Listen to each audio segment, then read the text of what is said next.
रिया चक्रवर्ती अकेली नहीं है। She is a Bengali girl, very fast, very clever. लेकिन वो अकेले ये सब नहीं कर सकती। अकेले ये सब करने के लिए उसके पास इतने गट्स नहीं है, इतना पावर नहीं है कि वो पूरी गवर्नमेंट को, पूरी मुंबई पुलिस को अकेले संभाल सकती है। ऐसा नहीं हो सकता। ये आप भी जानते हैं और मैं भी जानती हूँ। इसका मतलब कोई है जो पीछे से एक मोहरे की तरह रिया चक्रवर्ती को यूज़ कर रहा है। मेन पॉइंट ये भी है, हमें इस चीज़ पर भी ध्यान देना है। आप ध्यान दीजिए मैं क्या कहना चाह रही हूँ। पुलिस ने, महाराष्ट्र पुलिस ने अभी तक रिया चक्रवर्ती का पासपोर्ट अपने पास जमा नहीं करवाया है। इसका मतलब आप जानते हैं क्या हो सकता है? इसका मतलब हो सकता है कि वो देश छोड़ के भी भाग सकती हैं भैया, कहीं भी निकल सकती हैं। तो पुलिस क्यों साथ दे रही है रिया चक्रवर्ती का? ऐसा क्या कनेक्शन है? मतलब अभी तक कोई भी पता लगा नहीं पा रहा है कि क्या चल रहा है, क्या खिचड़ी पक रही है इन लोगों की आपस में कि एक के ऊपर केस हुआ है, किसी के खिलाफ एफआईआर दर्ज की जाती है तो उसका सबसे पहले पासपोर्ट जब्त किया जाता है ताकि वो बंदा इधर उधर या देश को छोड़ के कहीं ना जा सके। उससे पूछताछ की जाए तो वो पुलिस स्टेशन में प्रेजेंट भी हो। तो रिया चक्रवर्ती का पासपोर्ट क्यों नहीं लिया गया है? ऐसा क्या है? क्या कनेक्शन है भाई तुम लोगों से? कहते हैं आप सब लोग, तो क्या बात करें उनके बारे में, क्या बताएं। एक बहुत ही निहायती बेशरम लड़की है जिसे सिर्फ और सिर्फ सुशांत के पैसों से मतलब था। सुशांत के पिताजी ने यहाँ तक कि यह भी आरोप लगाए हैं एफआईआर के अंदर कि डिप्रेशन में जाने का एकमात्र रीज़न था रिया चक्रवर्ती। अंकिता लोखंडे ने अभी अभी एक खुलासा किया है। सबसे पहले मैं दाद देना चाहूँगी उनकी कि वो टीवी फिल्म की जगत की दुनिया से पहली एक्टर्स हैं, वो मतलब टीवी सीरियल्स में से जो निकल कर आई हैं, जो सुशांत की साइड लेने के लिए आई हैं। हो सकता है कि भैया बेस्ट फ्रेंड्स होते हैं, उनकी गर्लफ्रेंड रह चुकी है, काफ़ी अटैच रही है उनसे।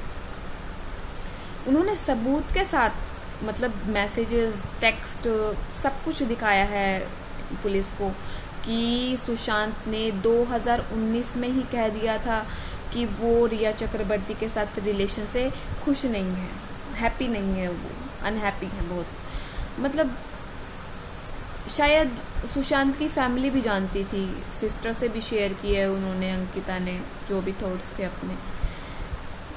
मतलब क्या रिया चक्रवर्ती ये सब अकेला कर सकती है? मुझे नहीं लगता। हो सकता है कि किसी का सपोर्ट मिल रहा है।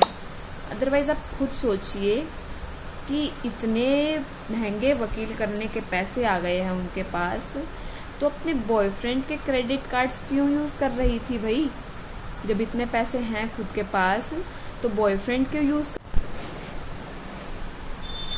चलो हम एक फैक्ट से ये मान भी लेते हैं कि सुशांत सिंह राजपूत डिप्रेशन में थे, लेकिन डिप्रेशन की वजह क्या थी ये सुनना चाहेंगे आप? सुनिए मेरे पॉइंट ऑफ व्यू से, क्योंकि देखो मैं कोई फॉरेंसिक एक्सपर्ट नहीं हूँ, बट एक बाप है, बाप ने अपने बेटे की कंडीशन देखी है, वो अपने बेटे के नेचर को बहुत अच्छे से जानता है। सुशांत के फादर ने खुद कहा है कि रिया से मिलने से पहले उनके बेटे को कोई भी ऐसी प्रॉब्लम नहीं थी।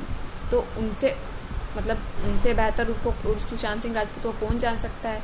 वो फादर है उनके फादर ने लगाया है इल्ज़ाम रिया के ऊपर कि वो दवा का ओवरडोज देती थी सुशांत सिंह राजपूत को। और यहाँ तक कि जिस फ्लैट में पहले सुशांत सिंह राजपूत रहते थे, वहाँ पर ये बोल कर कि वहाँ भूत का कब्ज़ा है, वो घर तक बदलवा दिया रिया चक्रवर्ती ने।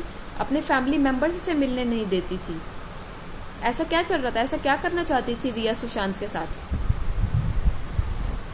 ये पैसे ऐठे तो ऐठे, लेकिन सुशांत की जान लेने का हक उसे किसने दिया था?